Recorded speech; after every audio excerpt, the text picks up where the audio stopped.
Okay, so good morning, good afternoon, good evening, everyone. Um, I'm Guilherme Casarões. I'm in charge of the Secretariat of GPPN between 2023 2026. I'm a professor at the School of Public Affairs at the Getúlio Vargas Foundation in São Paulo, Brazil. And as I've told the speakers before, we're going through this very unusual heat wave in Brazil right now. So it's 9 a.m. in Brazil, 40 degrees Celsius, in the middle of spring.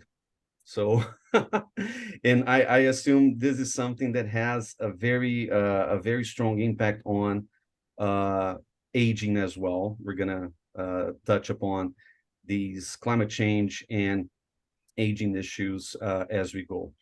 So I'd like to welcome everyone to this webinar, this GPPN webinar series. This is our fourth episode. We've had three in 2023, very successful ones. So I'm thrilled to introduce the audience to the topic and to the speakers of today's webinar. So the title of our discussion today is Demographic and the Aging, the impact of aging on pension systems and on labor markets. We've prepared a short text, a short introductory text, just so everyone's on the same page. So aging has many causes, increasing life expectancy, baby boom, and decreasing fertility. These elements have long weighed on pension systems, leading to many reforms in OECD countries. The impacts of these reforms are now visible: return to poverty amongst pensioners, increase in inequalities amongst pensioners between those who rely only on basic public pensions and those complementing with private fully funded schemes. What is less discussed and more recently visible are the consequences of aging on the labor market, i.e. labor shortage. This more recent development can explain various trends in the OECD labor market: the quiet quitting, demonstrations in the UK or Germany, and the French protest against pension reforms, asking to work longer without changing working conditions. With less people available on the labor market, workers are now more able nowadays to negotiate wage and working conditions. What is at stake is also rethinking more inclusive and qualitative modes of management, able to embark workers in the various transitions firms have to face, the demographic, but also the digital and environmental transitions. So we have four speakers for today's webinar. The first one, I'd like to introduce you to Professor Bruno Pallier. He's CNRS Research Director at Sciences Po, the Center for European Studies and Comparative Politics. He co-directed and then directed the Laboratory for Interdisciplinary Evaluation of Public Policies between October 2014 and July 2020. He works on the comparative political economy of welfare state reforms, and he's currently co-leading a project on the world politics of social investment and another one on growth and welfare in global capitalism. Between 2007 and 2011, he was the scientific coordinator of an European network of excellence, RECWOWE, which is Reconciling Work and Welfare, involving 30 European research institutions or universities, 190 researchers from 19 European countries. In Sciences Po, he's the director of a joint program, Sciences Po Northwestern University, Health Policy in Europe. Between 1994 and 1998, he has organized for the French Ministry of Social Affairs a program called Comparing Welfare Systems in Europe. Between 1999 and 2005, he launched and took part of the management of a European cost program, Cost A15, Reform Social Protection Systems in Europe. Bruno Pallier, thank you so much for joining our webinar today. Next, I'd like to introduce you to Professor Ito Pang. She's a professor of sociology and public policy at the Department of Sociology and the Munk School of Global Affairs and Public Policy. She's also the director of the Center for Global Social Policy at the University of Toronto. She teaches political sociology, specializing in family, gender, and demographic issues, migration, and comparative social policy. She has written extensively on family and gender policies, labor market changes, and social and political economy of care in East Asia. Professor Peng is the principal investigator of SSRHC, HRC, funded partnership research project called Gender, Migration, and the Work of Care, International Comparisons, which examines how the reorganization of care influences the global migration of care workers and how this migration in turn impacts family and gender relations, gender equality, government policies, and global governance. Professor Peng is a senior fellow of Massey College and Trinity College, the University of Toronto, and the senior fellow of Asia Pacific Foundation of Canada. She has been an associate researcher with the UNRISD since 1996. Dr. Peng received her PhD from the London School of Economics. Next, let me introduce you to Professor Nicholas Barr, FRSA. He has an MSc in economics from the London School of Economics and a PhD from the University of California, Berkeley, where he was a Fulbright scholar. He's professor in public economics at the London School of Economics and author of numerous articles and the editor of over 20 books, including The Economics of the Welfare State, which is, if I'm not mistaken, in its 5th edition, Pension Reform, A Short Guide with Peter Diamond, published in 2010 in Chinese and Spanish also, and Financing Higher Education, Answers from the UK with Ian Crawford.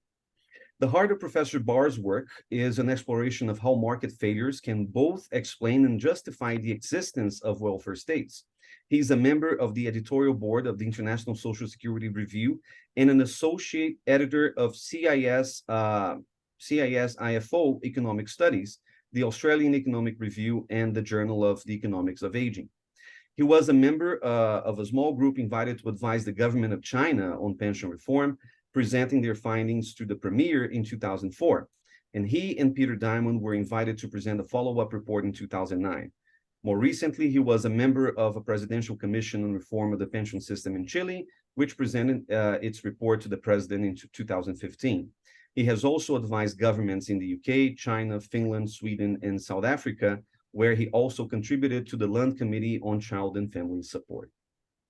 Finally, last but not least, let me introduce you to Professor Daiji Kawaguchi.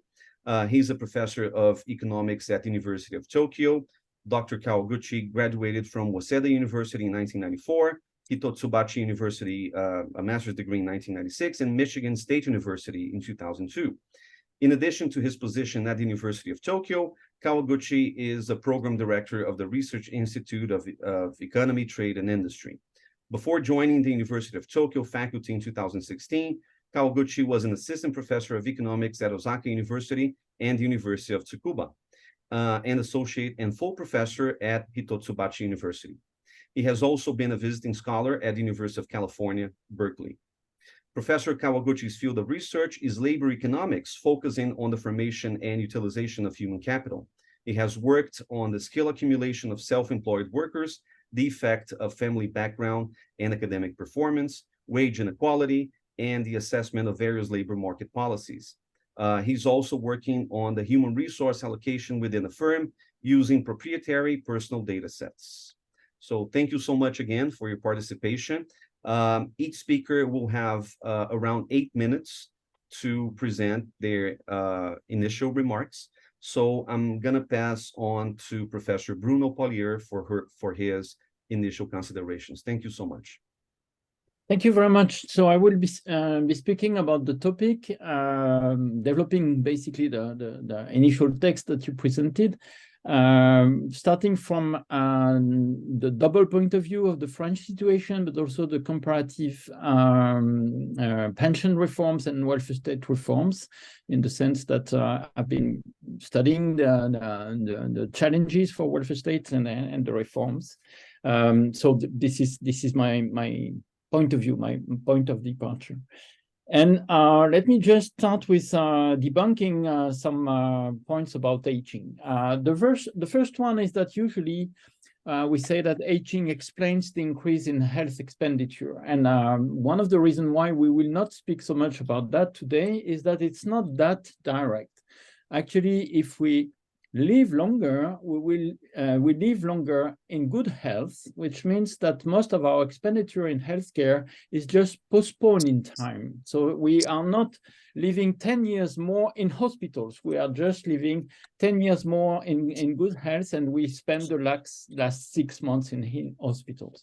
So this is why we will not address really this issue of health expenditure, which is indirectly connected to aging. However, one dimension of aging that has to be mentioned is that not only we live longer and there is less babies, you mentioned that, we mentioned that, but there is a third element explaining why our societies are aging, is the baby boom, which is now transformed into a papy boom, in the sense that you had much more birth after World War II and during 30 years, more or less, in rich countries, mostly.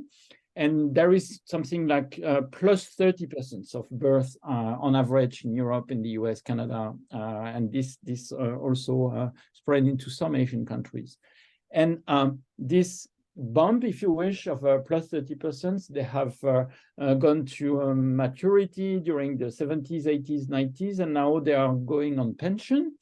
And they will age so that at some point they will need healthcare. And there will be much more people needing healthcare, you know, about the last months of the life. And this, in that circumstances, indeed, aging means more health expenditure, but much more also care expenditure. And this is Ito's specialty, so I don't want to eat her in contribution here. So aging has some impact on healthcare via the number of people using healthcare and via long-term care issues. But as we know, one of the main issue is on pension. And on pension, it's a key issue. If you think of it, you have, because of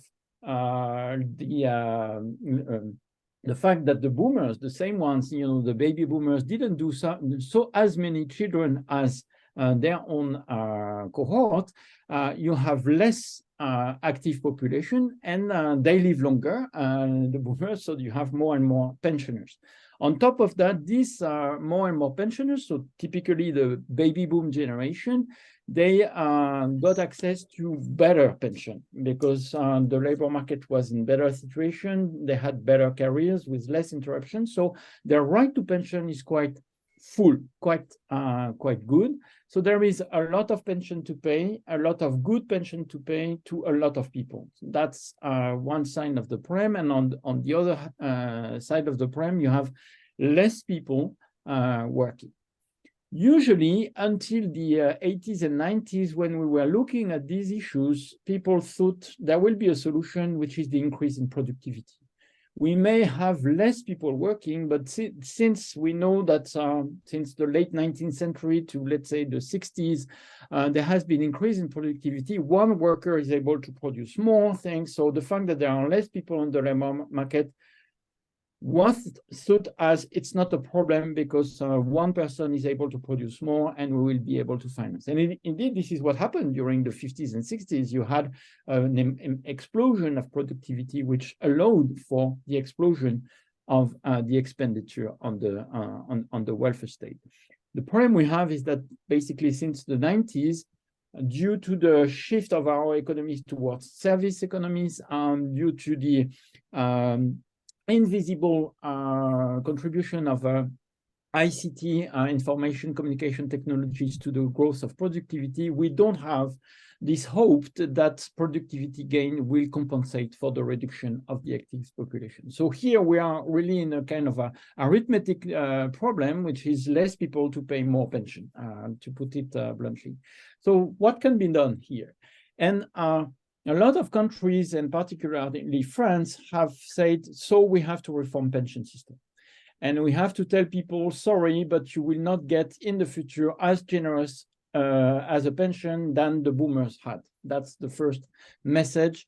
And this is more or less well taken. The first point I want to make is that it's clear that the boomers will not see their pension reduced, so you don't change the rule of the game. So they had the best pension, and they will probably will have the best pension ever in human history.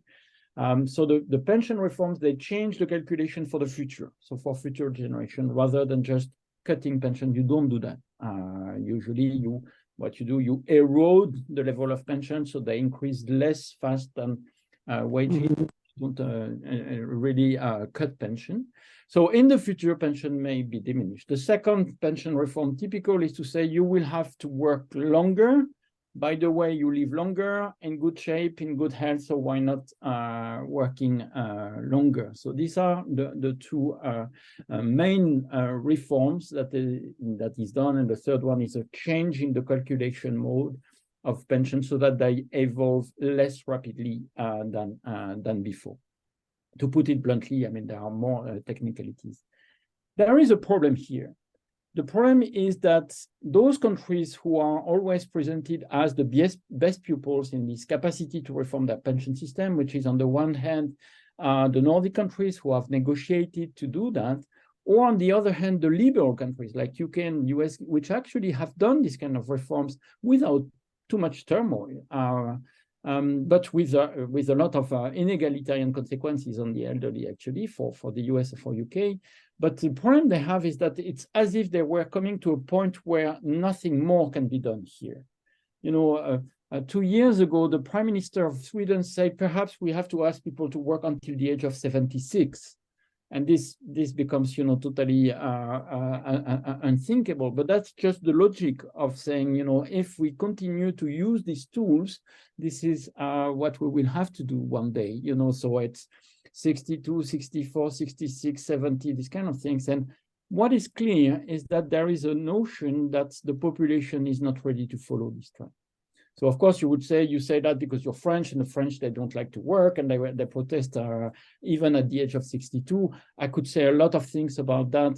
The fact that actually the French, they work on average until the age of 63, which is really not different from what happens in the UK, which is a bit less than in Sweden and Germany, but not that different. No, the point is that there is a limit here, and there is a limit to being able to increase this working age, which means that we have to go back to another site of change and transformation, which is the labor market. We have to make sure that there are more people able to pay for pension, and not only more people because they work longer, but more people because some people who are currently not paid enough do not contribute enough. What I mean here is that you have a lot of older workers who are not on the labor market still. Even in Nordic countries, you still have 30% of the plus 60 years old who are not in paid work. You have 50% in France, which is not a good example, but you still have a room for maneuver to make sure that elderly people can work up to the age of retirement. That's the first thing. Then you have a lot of people who are only working part-time and would like to work more. Basically, in Europe, a third of the persons in part-time jobs, and which are mostly women, they would like to work more, actually.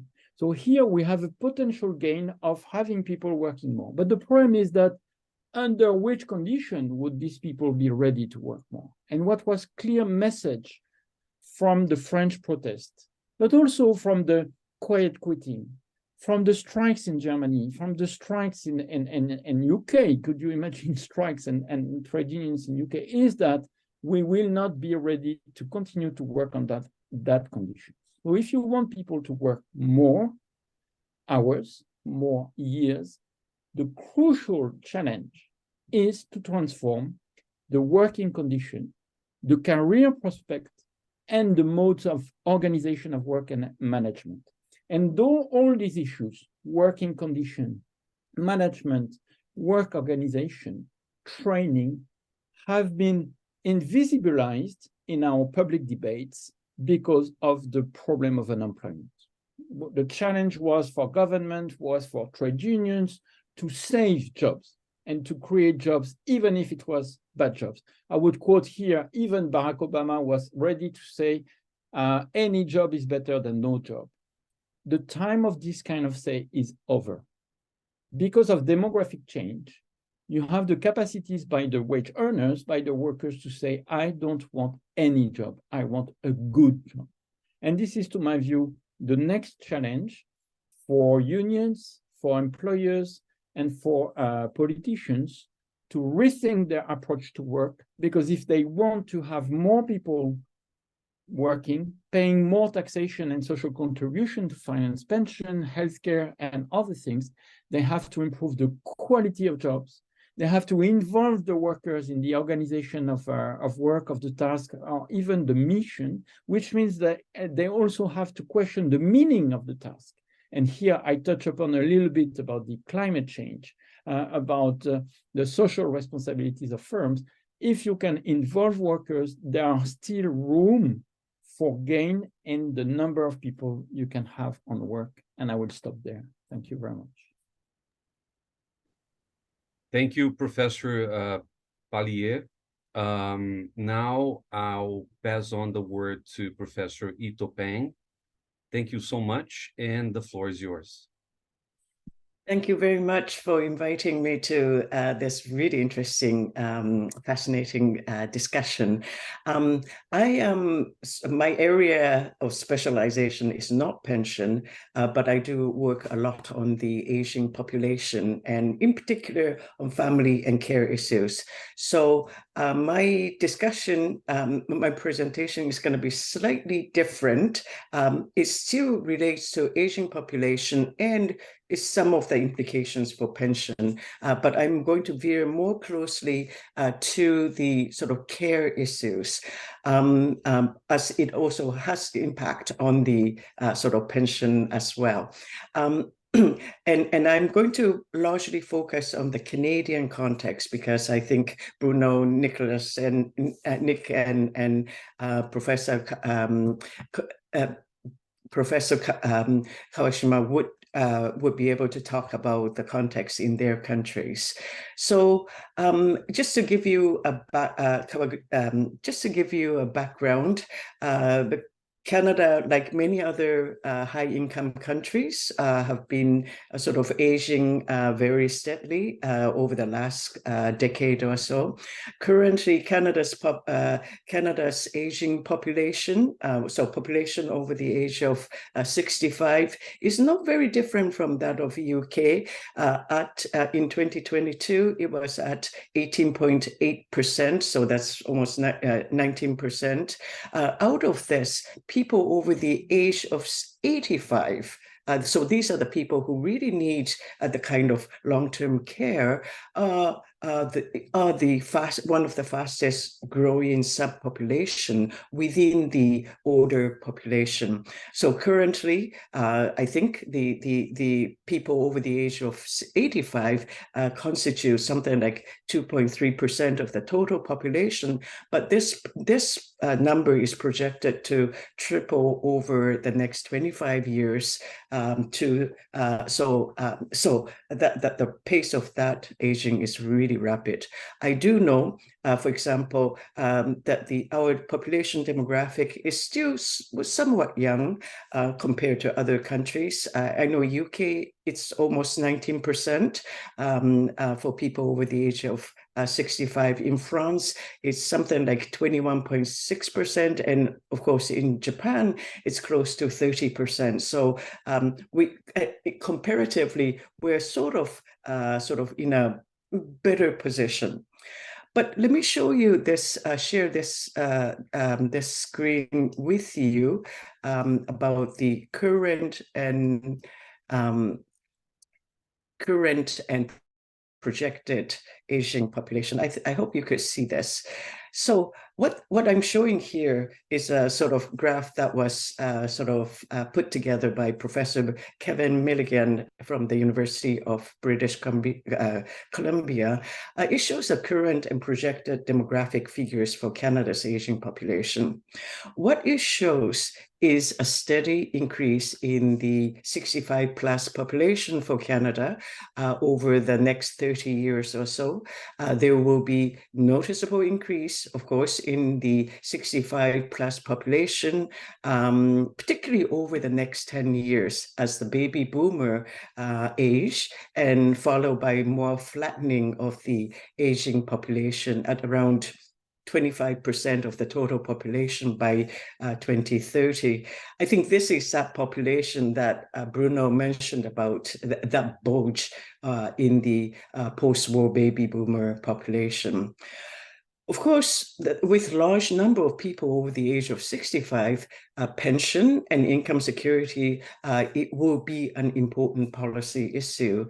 But here, I think we also need to think about such thing as gender, wage, and income gaps, and gaps based on race, ethnicity, and immigration status in their impact on pension. I think this is something that Bruno also mentioned about. We know, for example, women will likely to have less pension compared to men because their total lifetime wage income will be lower than men due to their different employment patterns from men, resulting from their family obligations such as childcare and the care of the older people.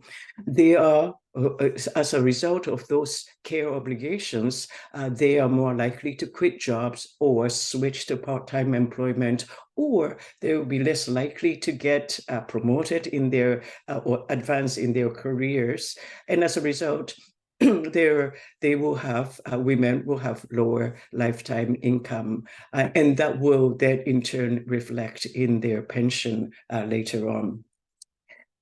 So I'm just pointing out that pension is an important issue, but also we need to pay attention to more to the gender, race, and ethnicity sort of dimensions of the pension issues. Now, the age breakdown, going back to this graph, the age breakdown of the people over the age of 65 shows that proportion of those over the age of 75 in Canada at least will continue to increase until 2040, while those over the age of 85 will rise steadily throughout the 2050 as this demographic group kind of move forward in their aging process.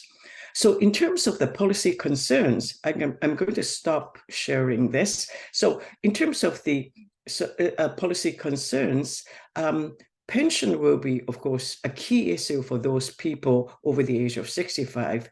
After 75, as older people begin to face more health issues, what we will need to pay attention is the healthcare dimension of the aging population. And as the population aging continues to the proportion of the proportion of the proportion of those aged 85 continues to rise, we will then need to pay attention, increasing attention to long-term care, because this is that age group that's going to really require sort of more and more extensive long-term care services.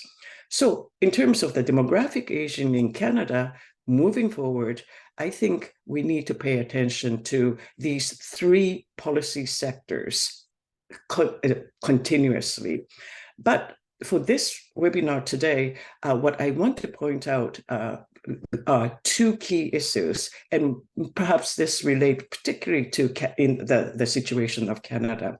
One is about long-term care, and then second is about immigration. Now, this might seem like, what has immigration got to do with this? But it has a significant importance, both in terms of indirect impacts on pension and the labor market.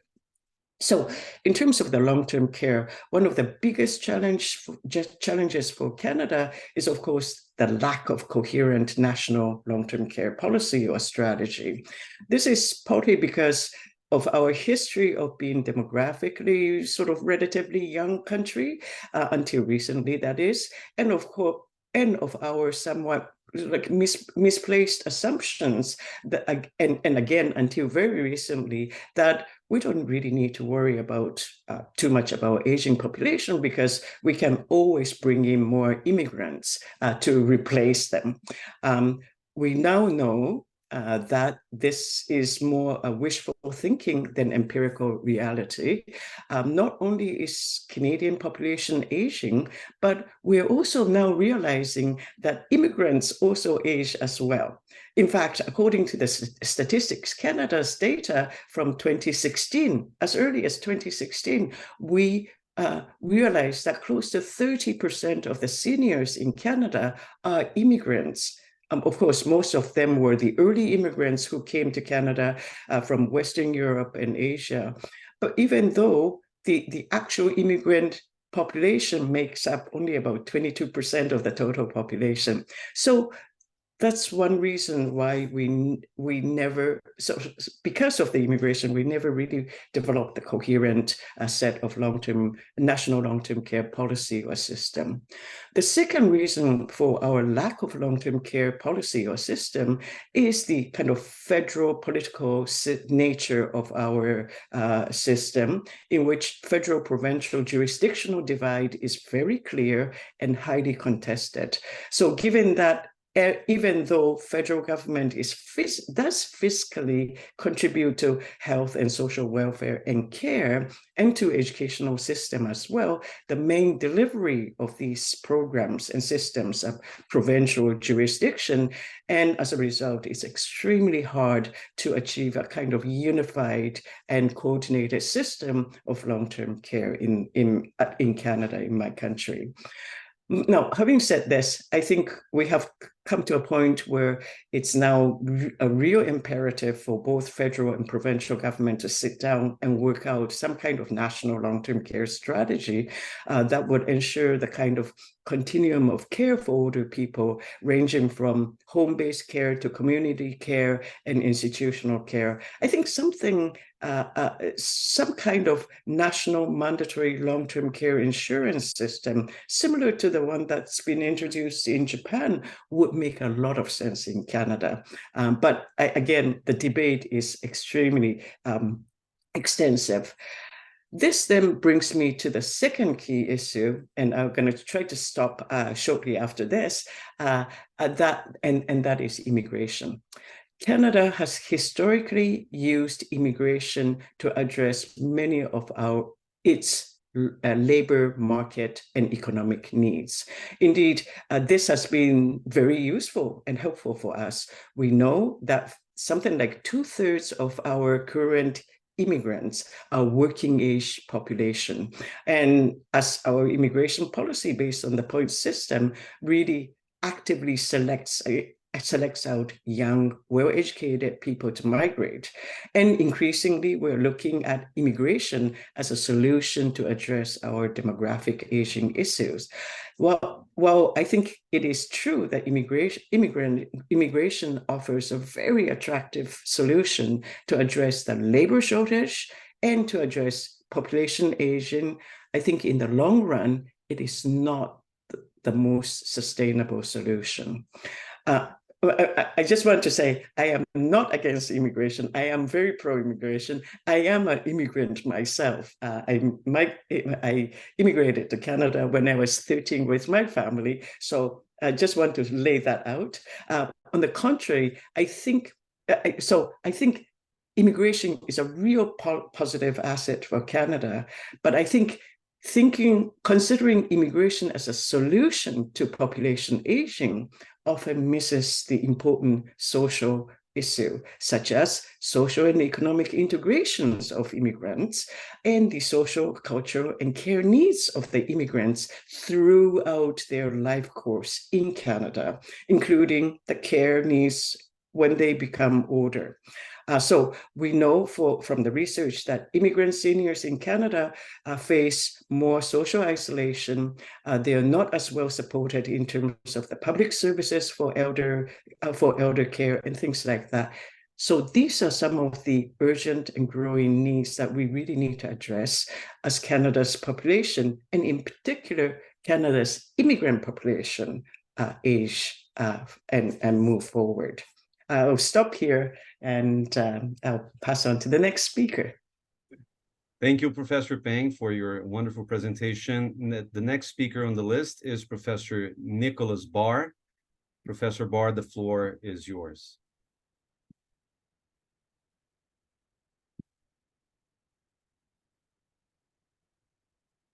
I think you are muted. Yeah, let me.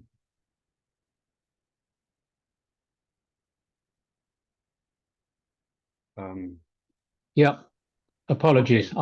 I thought I'd unmuted. Good morning, afternoon, or evening. It's a pleasure to take part in today's discussion.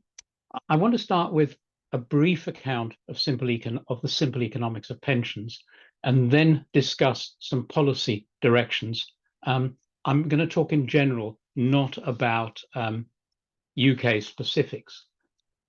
The starting point is, if there's problems paying for pensions, there's 4 and only 4 solutions.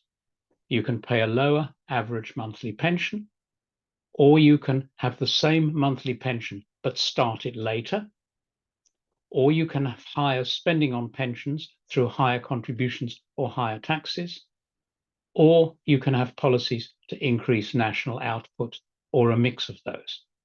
So any policy proposal to improve pension finance that doesn't involve at least one of those approaches is an illusion.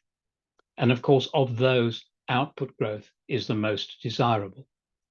So that then brings us on to, what can you do to increase national output? And in principle, it's very simple. You've got 2 methods. You can increase the productivity of each individual worker, and/or you can increase the number of workers from each age cohort. You can increase the productivity of each worker through investing in more and better physical capital. You can increase the productivity through higher investment in human capital. You can increase the number of workers through having higher labor force participation at all ages, through having a higher age of retirement, by importing labor directly, in other words, immigration, or by importing labor indirectly by exporting capital to countries with younger populations. So that's 2 central messages. First of all, addressing the problems of pension finance requires a multidimensional approach, as in the previous, as I've just talked about. And secondly, saving is helpful only if it leads to productive investment that increases output. So if you are going to have saving, how do you do it? There's many ways of doing so, both within a pension system with different pension designs, and I'm happy to come back to those in audience participation. There's a lot of good systems in different countries, including Canada. Or you can have additional saving outside the pension system, for example, the Norway Sovereign Wealth Fund. So that's a sort of some very basic macroeconomics of pensions. I want to spend the rest of my time talking about what we should be doing. And I want to flag 2 policy directions. First of all, how you can have better models of saving. And I'm going to talk about a UK approach to it, and I'm going to talk briefly about Canada. And the second policy direction, as Bruno Payet has already foreshadowed, is to talk about labour markets, and particularly about the idea of flexible retirement. So let me start with useful ways to organise savings. And there's big lessons from economic theory and empirical evidence. These are lessons that I don't think should be controversial anymore. First of all, the model of choice and competition, which works brilliantly for low-cost airlines and smartphones and restaurants, is not a good model for complex products like pensions. And that's not an elderly professor of economics being patronizing about people's ability. We are not allowed to go into the pharmacy and buy any pharmaceutical drugs we like over the counter, precisely because these are highly complex areas. And I think pensions are much more like pharmaceutical drugs than they are like conventional consumer products.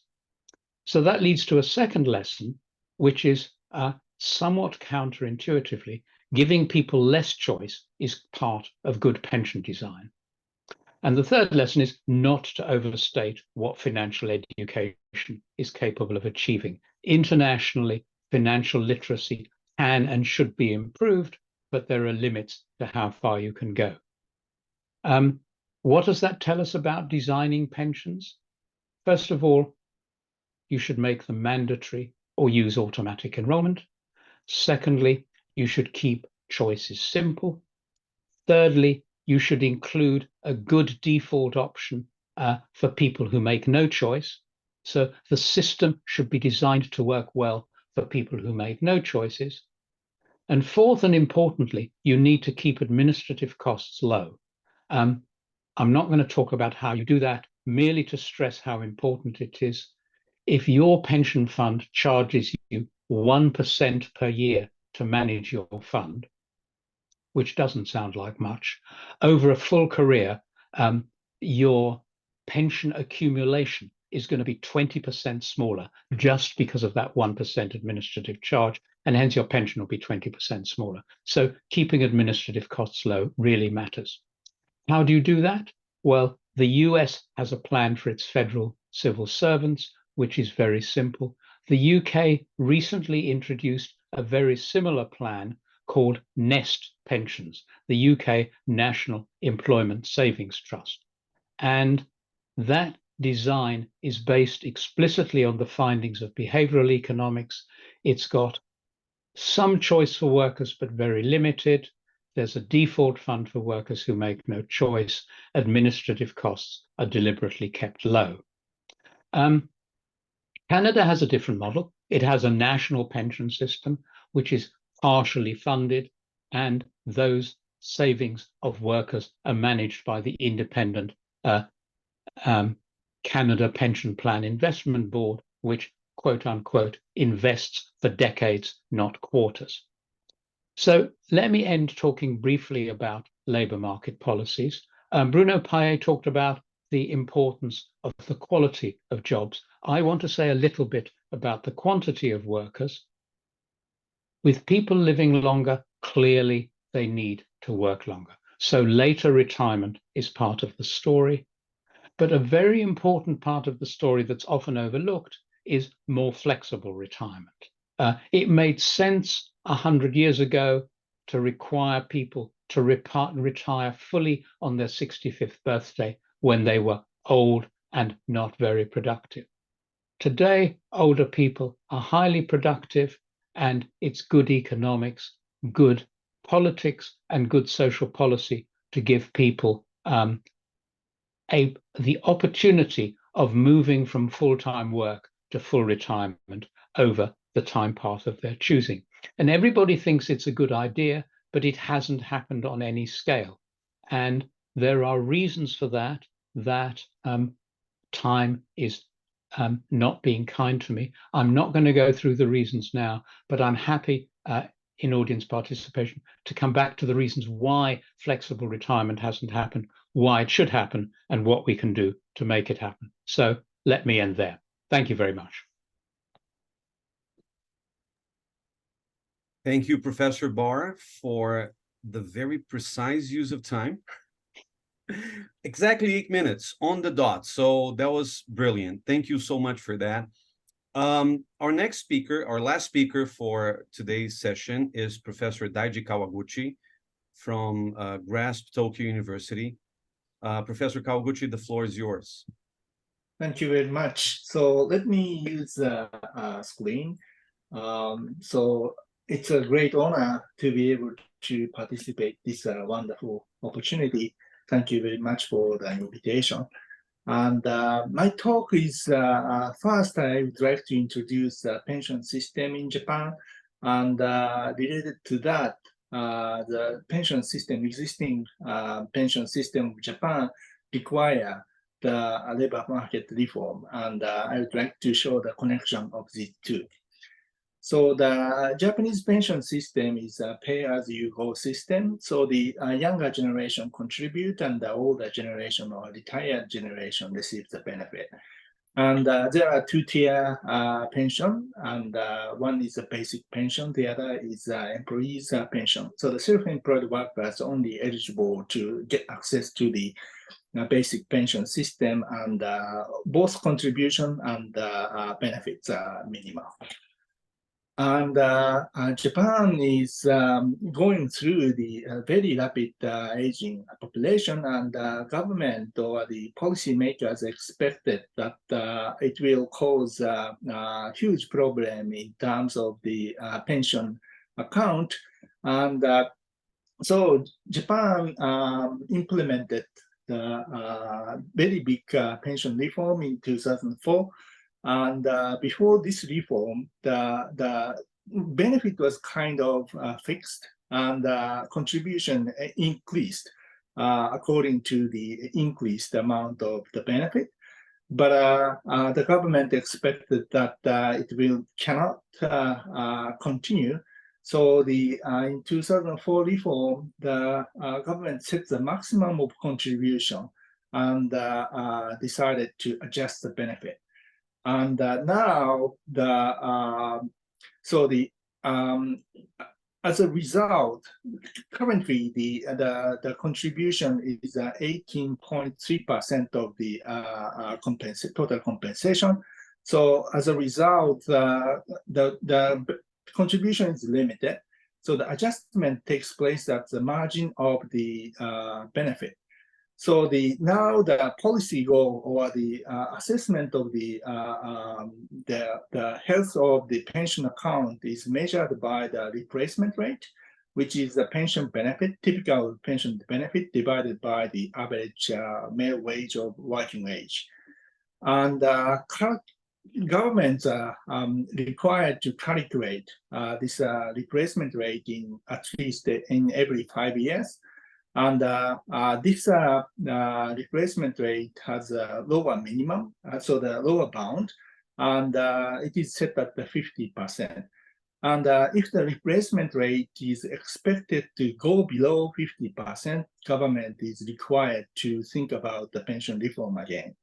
So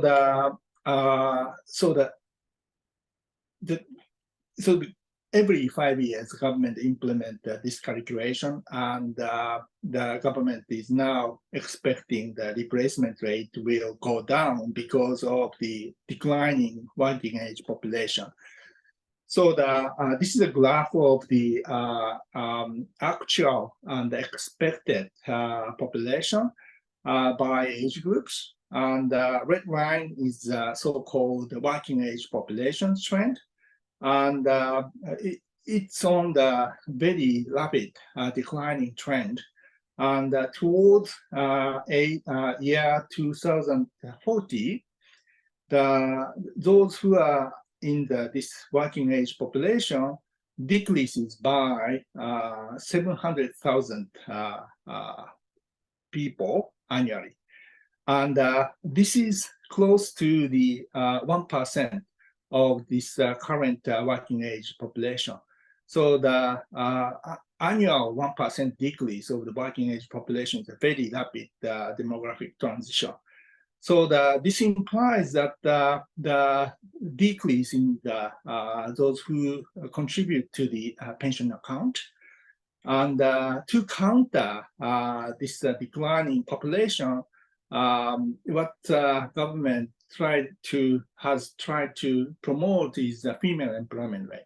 So when we look at the working labor force, those who are working and who are looking for a job, the labor force has been relatively constant compared with the declining population. And the reason why the labor force has been constant over time was that due to the increase of the female labor force participation. And this is the employment rate, and the yellow line is the employment rate, female employment rate as of 2000. And it used to be low, around 60%. So this is by age group. And red line is the figure for 2023. And we observed the substantial increase of the employment rate among women whose age is between 25 to 34, for example. It's now 80%. And when we look at the government projection of the pension accounting, as of 2040, government expects the women's labor force employment rate for example, the age 35 to 44 is 88%. Currently, the figure is 78%. So the government is expecting the 10 percentage point increase of employment rate. So it's a very aggressive goal, I would say. So for the government, from the viewpoint of the pension accounting, it is necessary to think about public policy to increase female employment rate without hurting the fertility rate, because lower fertility rate causes declining population further. So the government has targeted to increase the childcare facility in last 2 decades or so. Particularly in the last 10 years, government has put a lot of resources to expand the childcare facility to break the trade-off between the fertility and the female labor force participation. And as a result, as of 2000, among the children whose age is 1 year old to 2 years old, 19% of them attended childcare, but the current figure is about 5. So as of 2018, it has increased up to 47%. So lots of the children now uses childcare. And as a result, it becomes relatively easier to attain the child rearing and continuing working. So there is a empirical study examining the impact of this expansion of the child care facility on fertility as well as labor force participation rate. So there is a positive impact. But now the real issue is that gender wage gap. So although the quantity of employment of female has increased quite substantially in last 2 decades, but Japan is very notorious for the very big gender wage gap, and so it implies that female do not utilize their ability. So in terms of the educational attainment, Japan doesn't do well in terms of the female college graduation rate, but still we do observe the rapid increase of the college graduation rate among female. And regardless, the females' wage relative to males are very low in international standard, and it implies that their abilities are not fully utilized. And last, I want to mention about immigration. And Japan used to close the door to the foreign workers, particularly the blue-collar workers didn't have a formal visa status to work in Japanese labor market. So that policy has changed quite substantially in 2019, and the Japan government created the visa status for blue-collar workers. So basically it's a really radical change of the immigration policy in Japan, but quantitatively, the number of foreign workers, immigrant workers, 1.8 million. So compared with the total labor force, it's still very small number. So I'd say that immigration might be a partial solution to this declining population, but quantitatively, the impact would be limited. So I guess the most important labor market challenge to resolve this pension account issue is to implement a reform such that female workers, women, can fully utilize their ability and it might involve the lots of the institution that is gender biased. And there is a tax and a social security system that penalize women to work full time, and those reforms is really needed to sustain the Japanese pension account. Thank you very much. I will stop here. Thank you. Thank you so much, Professor Kawaguchi, for your very enlightening presentation. And now I'm gonna move on to the Q&A, and I'll start with my own question for you. As let me just pin everyone so everyone's on the screen at the same time. All right, so I represent the only school of GPPN coming from the Global South. So I want you to look at the problems of the Global South as compared to the ones of developed countries regarding aging and pension systems and the labor market. As a political scientist, not an expert on aging, the only thing that I see, and we have witnessed very heated discussions in countries like Chile and Brazil over pension reforms, for example. Countries like Brazil have undergone a very significant demographic change. I was looking at the numbers here, and the population over 60 years old in Brazil has jumped from 22.3 million in 2012 to 31.2 million in 2021, and that was an increase of 40% in 10 years. So I'd like to hear your thoughts on what we should expect in developing countries like Chile, Brazil, Argentina, South Africa, even India with its very strong demographic bonus. What can we expect for the foreseeable future in terms of the aging population and the kinds of political disputes we're going to witness in these countries over pension and labor market reforms? Let me start with Professor Pallier. You know, and in French we say it's a question piège, because I'm really not a specialist of Latin America, and so I wouldn't dare to say what will happen. We can simply say that there are some basics that I started to present it, and then Ladito and Nick complemented, and IG mentioned it, is that you have an imbalance, and there are no other solutions than the four mentioned by Nicholas Barr.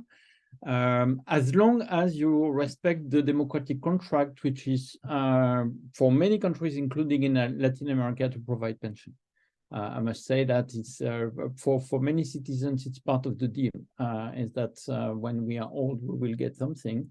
And you know, if things go up to contesting the very idea that some pension will be delivered, we will have a huge democratic issues, I guess, and there are perhaps some problems there. You know, when you see the rise of populism, I mean, there are some issues connected to the capacity to deliver decent pension to people here. So it's really a democratic challenge. The problem is that it creates a trade-off between devoting current money for pension, also for democratic sustainability, and being able to use some money to invest, as Nicholas Barr said, invest in education, invest in research and development, so that you increase the output. And there is a call for all of us, including you know, Latin America and other, for a new democratic contract, which is to say, in order to be able to finance in the future pension, care, etc., we have to invest in younger generation. That's what I've called the social investment deal. And current and near to current pensioners and near to pension people have to understand that if we don't invest in education, in research and development, there will be no possibilities to both go via the climate change. We need also to invest in new ways of producing and to increase the productivity of people. So that there is a need for new social contract. And the problem is that we are used to have a social contract between the active population and the elderly. We promise to deliver pension, but now we need to deal a contract between the aging population and the younger one. And I've seen in the chat there was a question about the value of young people's wage and jobs, and we know that currently in many countries, both high income and middle income, the problem is that young generation are paying the price. They are paying the price of precariousness. Even if they are higher skilled, it takes longer to enter the labor market. There is a big toll for financing pension in their wage.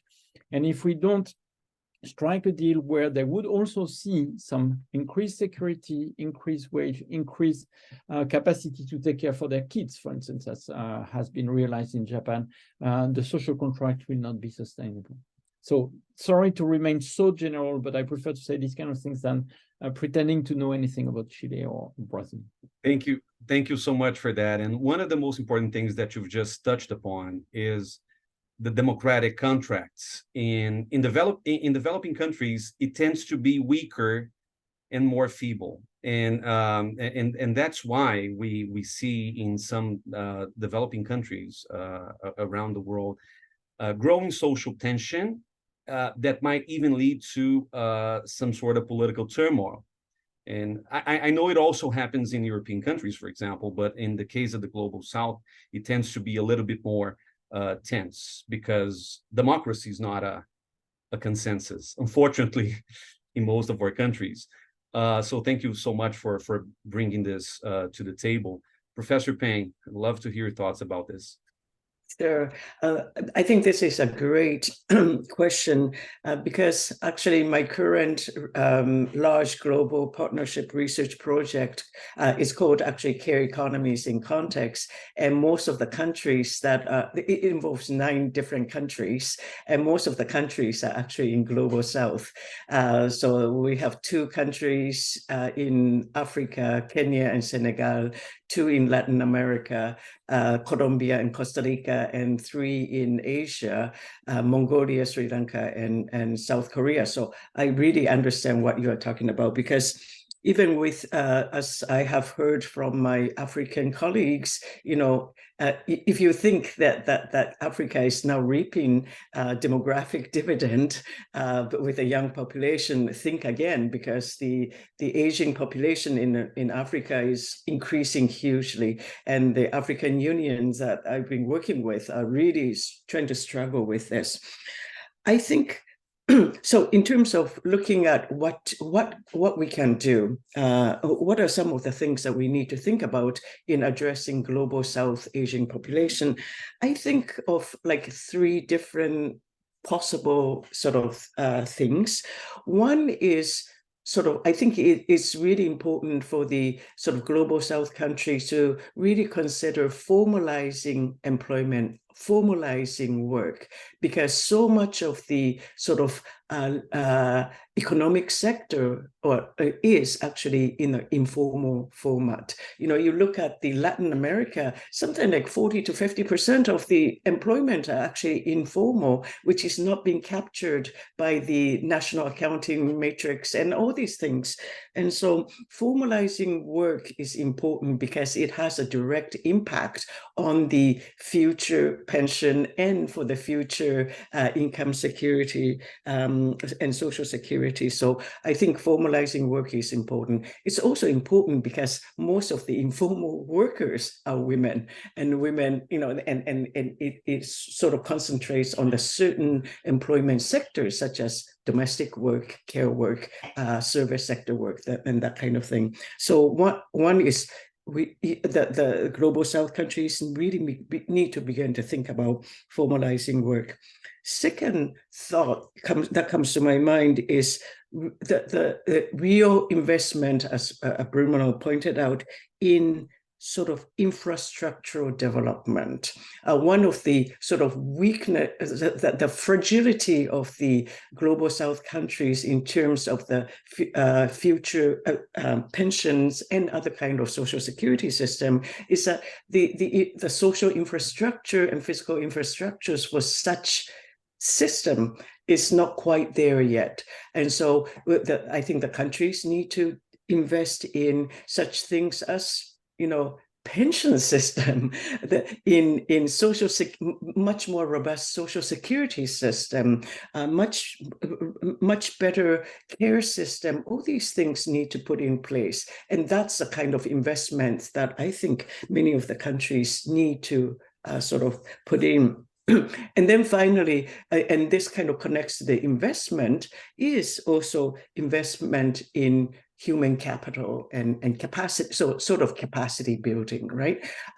Because so Global South, I think, have real challenge in two fronts. One is that I know many countries are really sort of investing in the human capital, trying to sort of build educational system, but I think they get many of the high quality highly educated human capital people gets robbed by Global North through sort of immigration, and therefore so it's in a way, you make investment and then you lose those people. I think what we need is a much more sort of clear, better global compact on understanding what it means in terms of labor migration from Global South to Global North. What are some of the sort of opportunities, but also responsibilities of the Global North when they try to recruit people from Global South.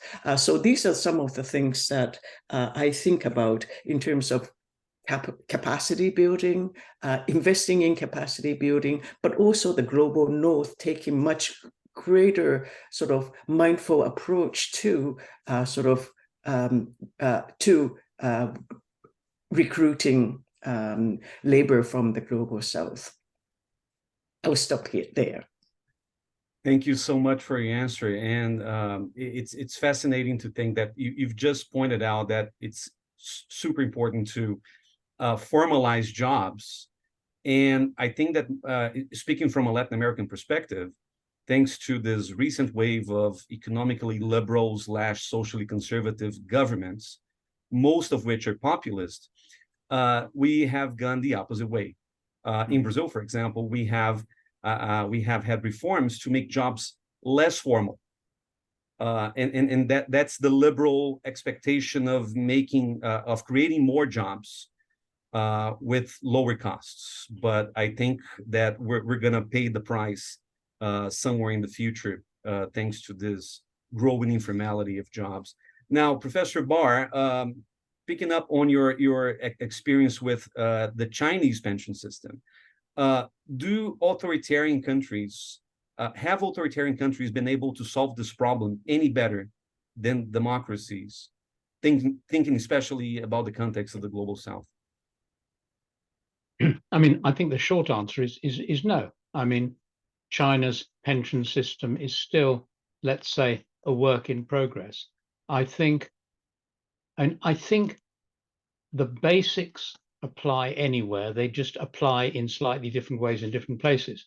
And I think, to come back to the Global South, I'll be brief. I'd like to suggest 5 useful specific policy directions. One is including non-contributory pensions, sort of tax-financed for everybody, like the solidarity pension in Chile. Lots of good arguments for that. Secondly, addressing gender inequity. It's a long job. It needs to start. Countries have 50% of their labor force who are women. Countries can't afford to waste talent. Wasting the talents of half of the labor force is crazy. And yesterday at LSE, some students from Chile came to talk to me about a project they were doing on raising women's retirement age in Chile to equalize that of men. So that's the second bit. The third bit is if people are living longer, healthy lives, as we've heard, they need to work longer. So raising pension age, but doing it gradually, announcing it a long time in advance. It's absurd policy to tell someone aged 60 that they're suddenly going to have to work for an extra 5 years. You need to phase these things in over time. Fourth policy area, you need simple, administratively cheap savings. The idea of saying to a worker, choose from 800 competing private pension providers, all with high administrative charges, wrong model. So something like Nest Pensions in the UK, which is explicitly designed to do that, is a useful policy direction for all countries, but directly relevant to the Global South. And then the fifth one is one I've already mentioned, and other speakers have. It's investment in physical capital, including infrastructure, and investing in human capital, and including very much the human capital of women. I'll end there. Thank you so much. Professor Kawaguchi, your thoughts on the dilemma So, of the South? Sorry, my knowledge on Global South is very limited. And this is a specialty area of Professor Ba rather than me. But looking back the experience of Japan, what Japanese pension system or economy in general is struggling is a low GDP growth rate per capita. And our growth rate is moving around 1% in the last 2 decades or so. And so in that term, the Global South might have more opportunity for growth. And growth can be enhanced by either physical capital investment or human capital investment. And I think Global South has a much more room than the Global North in terms of the growth opportunity. So that might ease the pension accounting issue for those countries. I might be wrong, but that's my guess. Thank you so much. Now we have 2 questions from the audience. The first one comes from guest. I'm not sure if he or she has returned, because apparently guest has left the room. But it's an interesting question anyway. I think it's useful for everyone to think about it. And it has to do with the value of young labor. Professor Pallier has always answered this question in his first answer. So basically the question is, what can we expect about the value of the labor of the youth? Should we expect it to increase, to decrease? How do you think this is going to play out in the foreseeable future? Professor Pallier, if you want to add anything to this, to your first answer, feel free to do so. I will not add much and let my colleagues answer. It's just I'm interested with the word which is used, which is value. And if markets were rational, the value would be very high, because all the future of our economies and the future of the capacity of financing our needs, the future of our capacity to transit smoothly towards a warmer world rely on young people. But since markets are not rational, at least not taking these kind of things into account, the face value that we see of young labor is really undermined, because, as I said, this is where you will find lowest wage.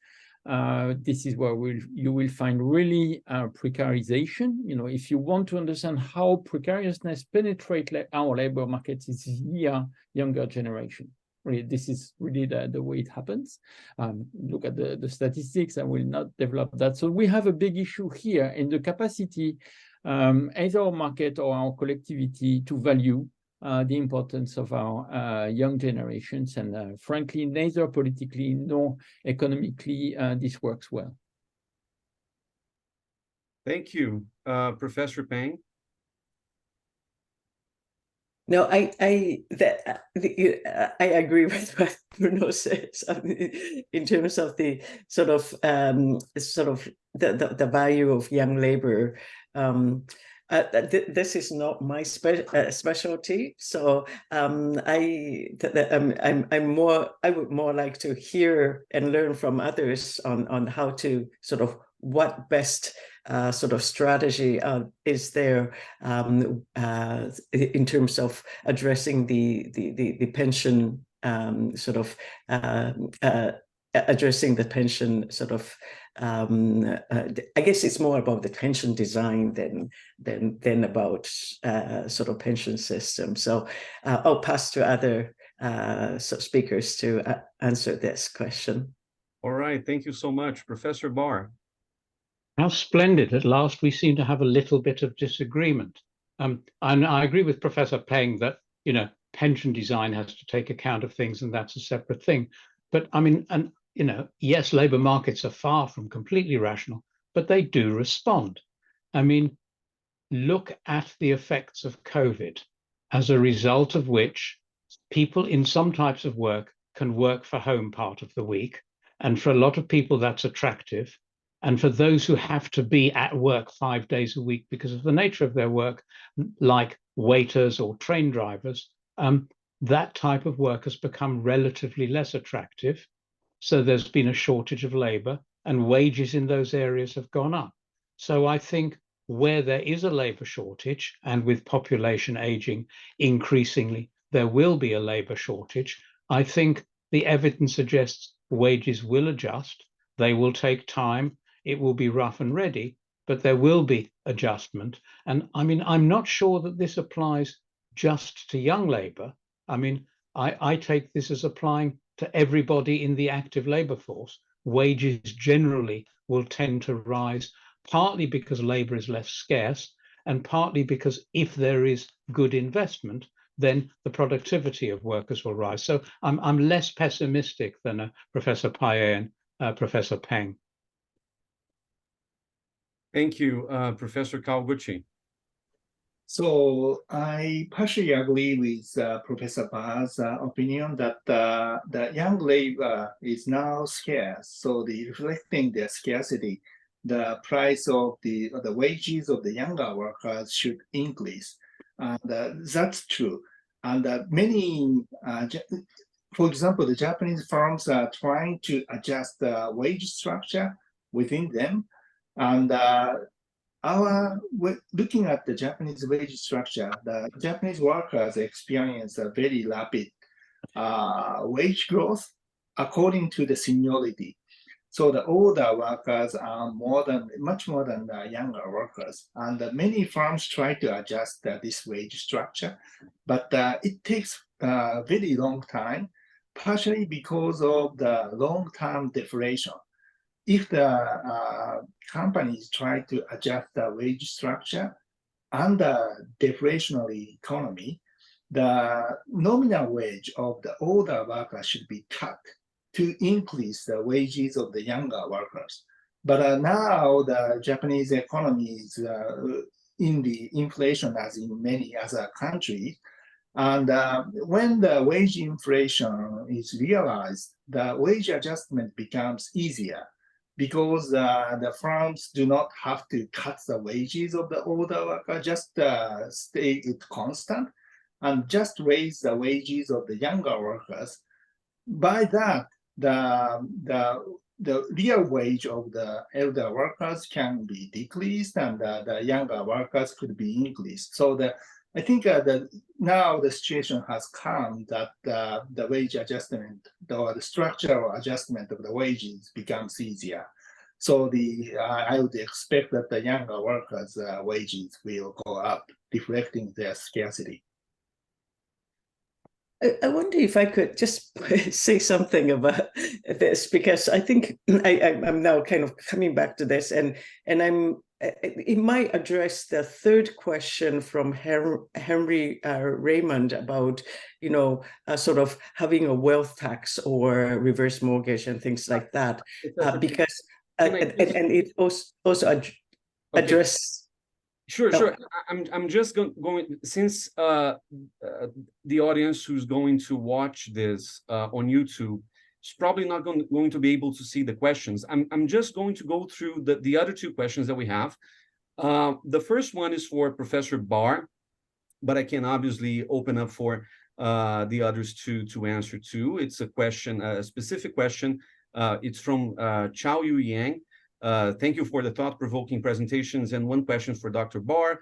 For flexible retiring in the UK, what are the reasons that prevent it from happening and what can be done about it? So that's the first one.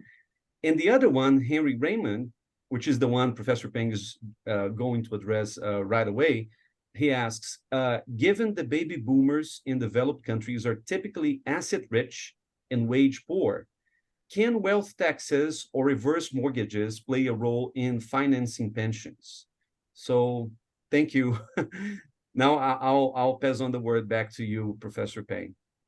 Okay. So I think this conversation with the first question about, what should we increase sort of young labor to be value of young labor to be increased. So when we're talking about this, I guess the part of the reason why I did not want to sort of engage in the policy, the pension design, is that I think our assumption is that we're talking about traditional pension system, like pay-as-you-go system, where the current generation of workers are paying into the pension system that gets withdrawn, but gets distributed to the people who are sort of retired and receiving pension. But I think it might be the time to also think about sort of that larger pension package that Professor Barr mentioned about.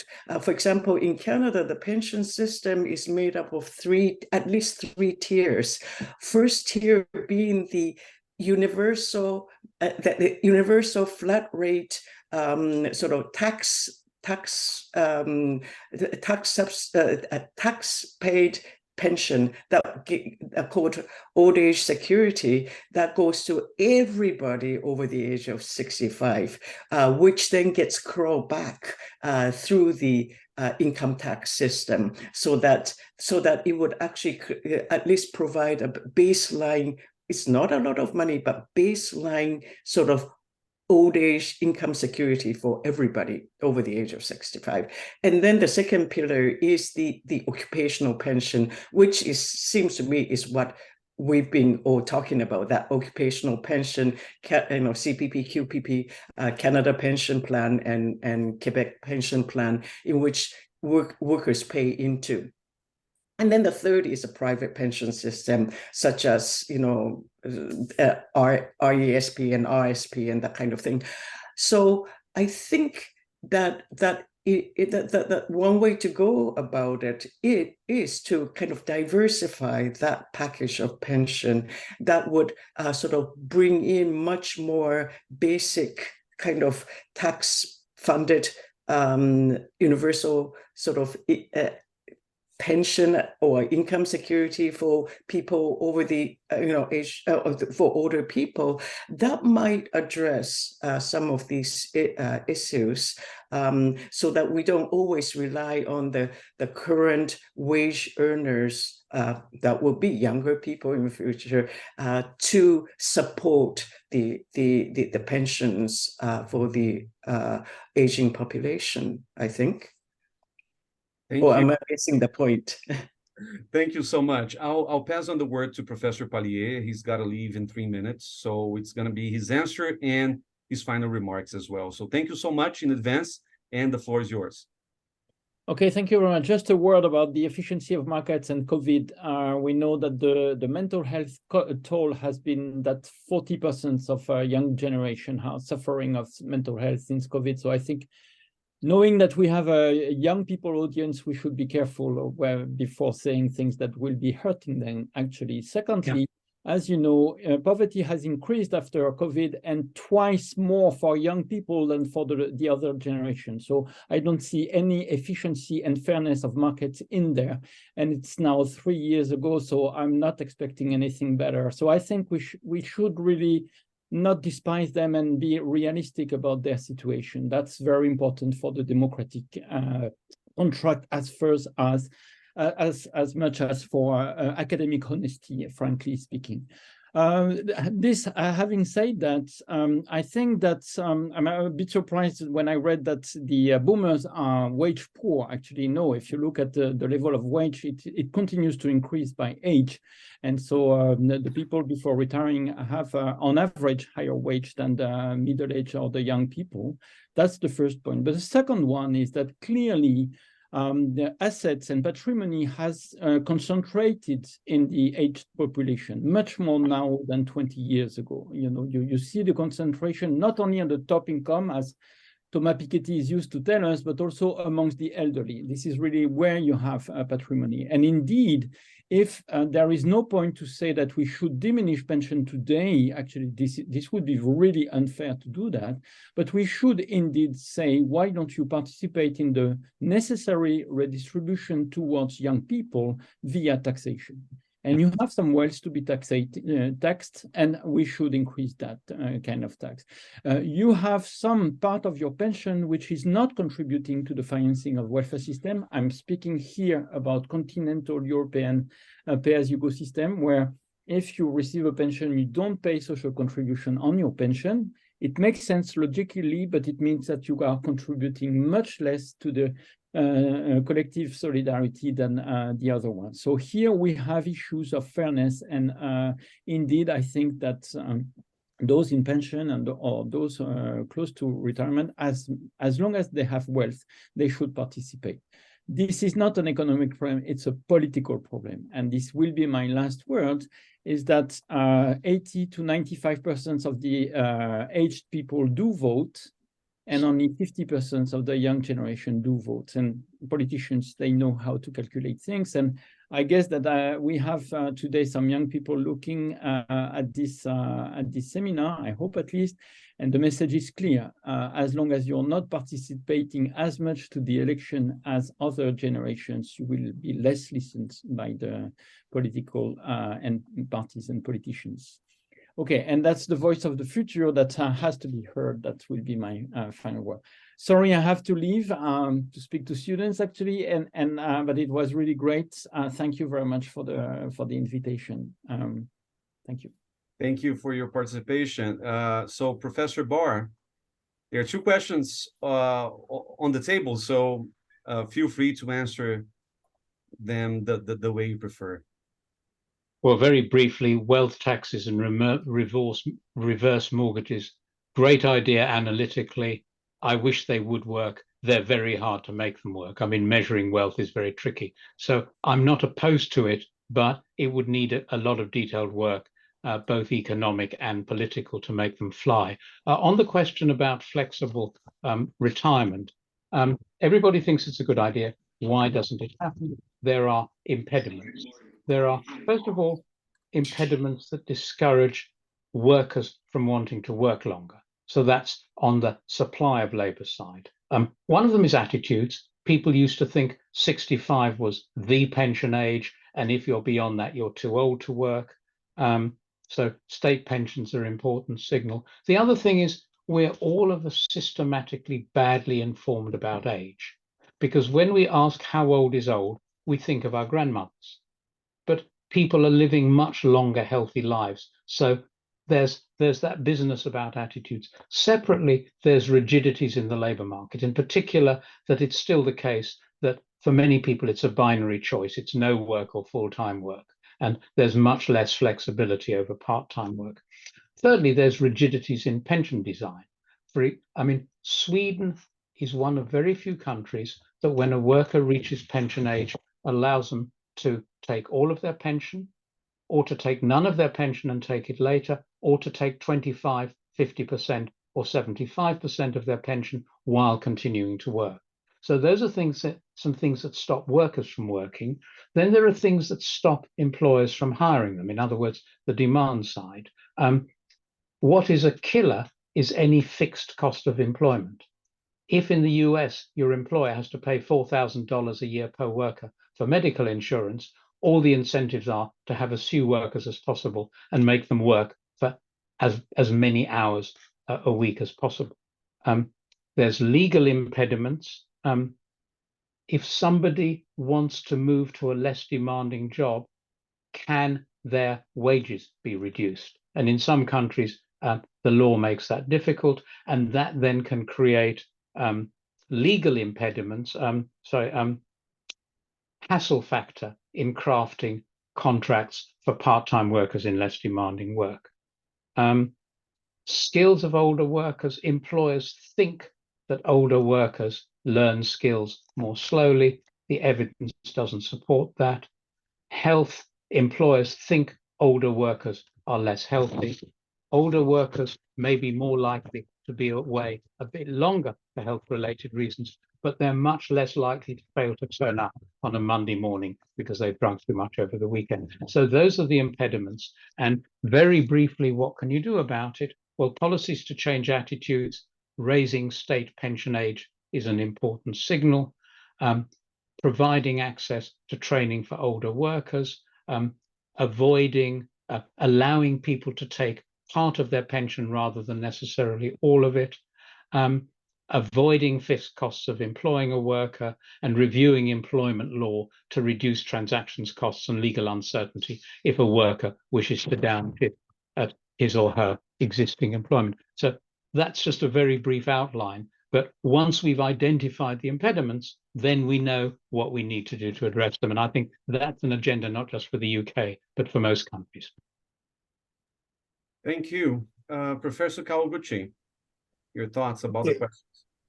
Yes, so the two answers for the taxation, I think taxing on wealth is a good idea, considering that retired people, some of the retired people accumulated wealth and their wealth income is high. But in the Japanese context, the tax system is separate for the asset earnings and the labor earnings. And the asset earnings is taxed at the flat rate at 15%. So because of that, very wealthy people tend to pay less tax in terms of the percentage. And at least the Ministry of Finance of the Japanese government see it as a problematic and try to do something. And there is also the issue of the public finance, financing the government expenditure, including the pension subsidy, by consumption tax or labor tax is an issue. And given that the increase in the retired people, the tax base by the labor tax is limited. So the argument goes like it should be financed through the consumption tax, because all the workers or all the people who retire also consume. So the government can tax on those retired wealthy people whose consumption is high. So I think the other aspect on taxation is consumption versus labor income tax. And regarding this flexible retirement, I agree with Professor Barr that the increase in the pension eligible age, for example, is a good way to promote employment of the older people. But at the same time, the older people tend to face difficulty of finding jobs. First of all, in the Japanese context, the mandatory retirement is still legal. And the part of the reason why there is a mandatory retirement is that the seniority-based wages really prevailed. As a result, presumably the productivity of the workers, older workers, before the retirement are paid more than their productivity. So the productivity is lower than the wages. So as a result, the company need to impose a mandatory retirement. So it's necessary, but at the time of the mandatory retirement, all the workers have a hard time transiting to the other firms and facing, for example, the age discrimination in the labor market. And so that the increase of the mandatory pension eligible age should go along with the policies that promote the employment opportunity of the older workers. So there is a policy complementarity there. Thank you. Thank you, Professor Kawaguchi. So we are reaching the end of our webinar. Thank you so much for this wonderful conversation. I'd like to hear your final remarks. Just to wrap everything up, we have 1 minute for each speaker.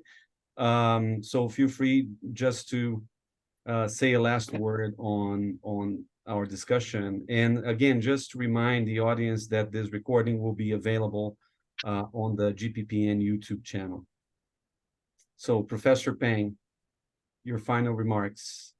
Thank you. I think this has been a great, wonderful conversation, and I really enjoyed it very much. Just want to say, I think aging population issue is, it seemed to me from this conversation, we went beyond pension, right, to looking at aging population issue as a whole package of issues that requires a multiple policy sectors to address, and that there's a lot of intersecting policy issues that come together to support healthy and sustainable aging population. So I just want to stop there, and yeah, it's been great conversation. Thank you. Thank you for your time, Professor Pang. Professor Barr, your final thought. Well, I mean, to echo what Professor Pang has said, I mean, great conversation, thoroughly enjoyed it. Always a mark of a good event, and one wishes it could go on for longer. Closing remarks, I didn't talk about the UK. That was deliberate. If people have looked at my book on the economics of the welfare state, which of course discusses pensions, there is no description of the British pension system. That is deliberate. Life is too short. It's an impossibly complex mess. Ministers bring in reforms every 3 weeks. I'm exaggerating, but less than you think. We've solved our problem of paying for pensions by cutting pensions and moving more and more pensions onto income-tested supplements, which is a logical solution, but a very bad one. And we've been very bad about improving productivity, raising national output that would make it easier to pay more generous pensions. The one shining light in Britain are the pensions I've talked about, the National Employment Savings Trust, Nest pensions, which are these simple, cheaply managed savings products. They are the result of one of very few really good British government reports, the UK Pension Commission report of 2005, that recommended this as a way of giving a useful, feasible, sustainable savings product for lower earners. And I think that's an example that could be followed not only, excuse me, not only in the global north, but in the global south as well. So thank you all very much. It's been thoroughly enjoyable. Thank you. Professor Kawaguchi. Well, thank you very much. I really enjoyed today's conversation. It was great, and it recognized, make me remind that resolving this pension issue needs lots of the consideration. Not only the pension issue cannot be resolved by just reforming the pension system, but it requires a whole reforms, a comprehensive reform of the labor market and the family issues and so on. So it was a great opportunity to make me recognize the importance of the comprehensive thought on this issue. Thank you very much. Thank you for this amazing time. It's been great to hear your thoughts on aging and pension system and labor markets. It has been all very great. Just a last announcement before we end this webinar. For those of you who might be interested in joining our annual conference in 2024, it's going to take place on February 22nd and 23rd and hosted by Sciences Po in Paris. So I look forward to seeing our our participants in our annual conference next year. Thank you so much and have a great day.